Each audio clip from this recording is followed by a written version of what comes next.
মাননীয় প্রধান উপদেষ্টা প্রফেসর ডক্টর মোহাম্মদ ইউনূস তিনি একটি শ্রমিক সমাবেশে প্রধান অতিথির বক্তব্যে বলছিলেন যে বাংলাদেশ একটা নতুন যাত্রা আছে। এই নতুন যাত্রায় যদি শ্রমিকদের অধিকার নিশ্চিত করা না যায়, তাহলে শ্রমিকদের যদি যুক্ত না করা যায়, তাহলে এই যাত্রা সম্পূর্ণ হবে না। আমরা ধন্যবাদ জানাই যে প্রফেসর মোহাম্মদ ইউনূস এই কথা বলেছেন, কিন্তু একই সাথে আমরা বলতে চাই এটা যেন কথার কথা না থাকে, এটা যেন নীতিতে প্রতিফলিত হয়। আজকে শ্রম সংস্কার কমিশন যে রিপোর্ট দিয়েছে, সেই রিপোর্ট দ্রুত রাজনৈতিক দল সহ বিভিন্ন অংশীদারদের মধ্যে আলোচনায় যাওয়া দরকার এবং তার মধ্যে যেগুলো সর্বসম্মত হয় দ্রুত সেই সংস্কার বাস্তবায়ন করা দরকার।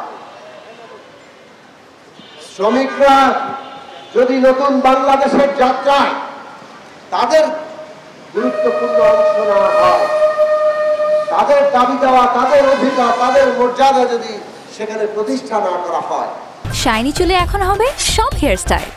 সিল্কোর দ্বিগুণ শাইনি চুল প্রতিদিন। তাহলে অভ্যুত্থানের সাথে বিশ্বাসঘাতকতা করা হবে। এই অভ্যুত্থান শ্রমিকের রক্তের উপর দাঁড়িয়ে আছে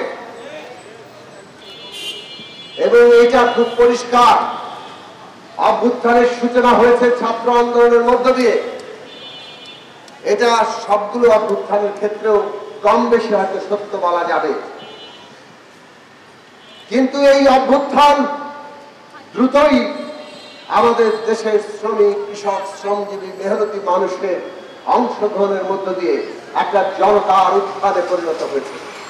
অকাতরে প্রাণ দিয়েছে শ্রমিক এবং শ্রমজীবীরা। সংখ্যার দিকে যদি তাকান, সবচেয়ে বেশি প্রাণ দিয়েছেন শ্রমিক এবং শ্রমজীবী মানুষ। তাদের অধিকার কোথায়?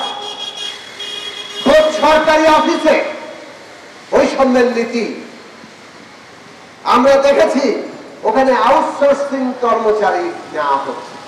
তৃতীয় চতুর্থ শ্রেণীর পদে এখন আর কোনো কর্মচারী নেওয়া হয় না, আউটসোর্সিং করা হয়।